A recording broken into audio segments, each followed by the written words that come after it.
Hi అండి, అందరూ ఎలా ఉన్నారు? చాలా బాగున్నారు కదా. మేము చాలా బాగున్నామండి. జామకాయలు నాకు దానిమ్మలు బాగా కాస్తున్నాయి. జామకాయలు ఈ చెట్టు అయితే బాగా గుబురుగా పెరిగిందండి, కానీ తక్కువ జామకాయలు రావటం వల్ల సైజు పెరిగిందండి. తక్కువ జామకాయలు వచ్చాయి. పెద్ద చెట్టు అయితే బాగా పెరిగింది గుబురుగా. ఇంకొక చెట్టు ఇదైతే బ్రాంచ్లు ఎక్కువ వచ్చి కొమ్మలు బాగా పెరిగిపోయింది. దాంతోపాటు కాయలు కూడా పెరిగాయి. ఎక్కువ కాయలు కాయటం వల్ల కొంచెం సైజు అయితే తగ్గిందండి.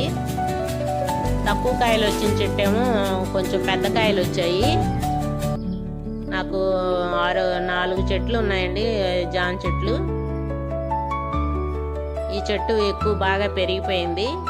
మిగతా చెట్లు అంత పెరగలేదు, కానీ ఇది పెద్ద బకెట్లో పెట్టాను నేను, ప్లాస్టిక్ బకెట్. ఇదివరకే చాలా మంది కామెంట్లు పెట్టారండి. ఇప్పుడు ఎవరు కామెంట్ పెట్టట్లేదు, నేను అడగటం మర్చిపోతున్నాను. ప్లీజ్ కామెంట్ పెట్టండి మా గార్డెన్ ఎలా ఉందో. చూస్తున్న వాళ్ళు లైక్ చేయండి, షేర్ చేయండి. కొత్త వాళ్ళు అయితే ప్లీజ్ సబ్స్క్రైబ్. కిచెన్ వేస్ట్ వేసి రేపు ఇంకొక వీడియో పెడతాను, కావలసిన వాళ్ళు తప్పకుండా చూడండి. నేను ఈ ఆకులన్నీ వేస్ట్ చేయకుండా ఎండబెడతానండి.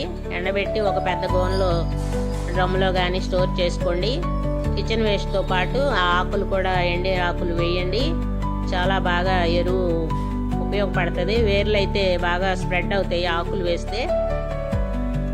అంతేనండి, బాగా చెట్టుకి బలం వస్తుంది. నేను ఉల్లిపాయ బండోళ్ళ దగ్గర కూడా ఉల్లిపాయ చెత్త అడిగి తీసుకుంటాను. మరి అరటిపండు బండోళ్ళు వస్తే అరటిపళ్ళు కూడా, వేస్ట్ అరటిపళ్ళు ఏమైనా ఉంటే అడిగి తీసుకుంటానండి.